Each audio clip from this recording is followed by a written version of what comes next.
সম্প্রতি নিউ ইয়র্কে অনুষ্ঠিত হয়ে গেছে ডুপ্লিসিটির প্রিমিয়ার শো। সেদিন অভিনেতা থেকে নির্মাতা বনে যাওয়া চলচ্চিত্র নির্মাতা টাইলার পেরি তার নতুন এই সিনেমার প্রিমিয়ার করেন। আর কি আয়োজন হয়ে গেল সেখানে, কারাই বা উপস্থিত ছিলেন লাল গালিচায়। 911, what's your emergency? I need the police. Someone is breaking into new ইয়র্কে আয়োজিত হয়ে গেল ডুপ্লিসিটির বিশেষ এক প্রিমিয়ার শো। সেখানে টাইলার পেরি তার নতুন এই সিনেমার প্রিমিয়ার করেন।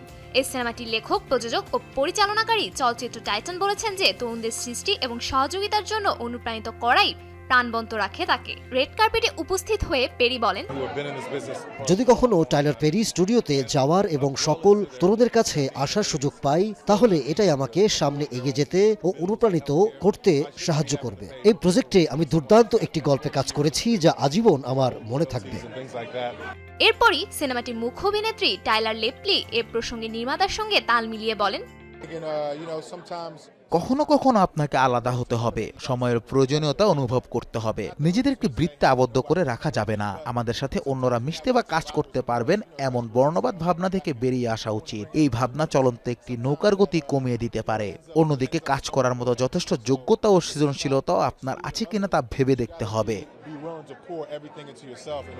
এই সিনেমাটিতে উচ্চ ক্ষমতা সম্পন্ন একজন আইনজীবী অর্থাৎ কেট গ্রাহামকে অনুসরণ করা হয়েছে, যিনি তার সেরা বন্ধুর স্বামী শুটিং এর পেছনে সত্য উন্মোচনের চেষ্টা করেন। এটিকে কেন্দ্র করে এগিয়েছে সিনেমাটিক গল্প।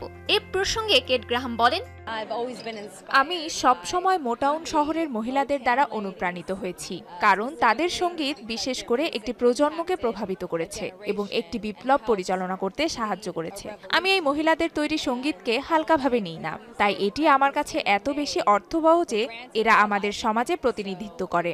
সুখী সমাজ গঠনে তাদের অবদান অপরিসীম। আমি মনে প্রাণে তাদের এই কাজকে উপলব্ধি করতে পারছি। সিনেমাতে আরো অভিনয় করেছেন মেগান ট্যান্ডি, টাইলার লেপলি, রন রিয়াকোলি এবং জোশুয়া অ্যাডি সহ আরো অনেকেই। প্রাইম ভিডিওতে ডুপ্লিসিটি স্ট্রিমিং শুরু হয়েছে 21 মার্চ থেকে। Safur Afrin, showbiz tonight. Said that your house called her and told her to call 911. That's a lie.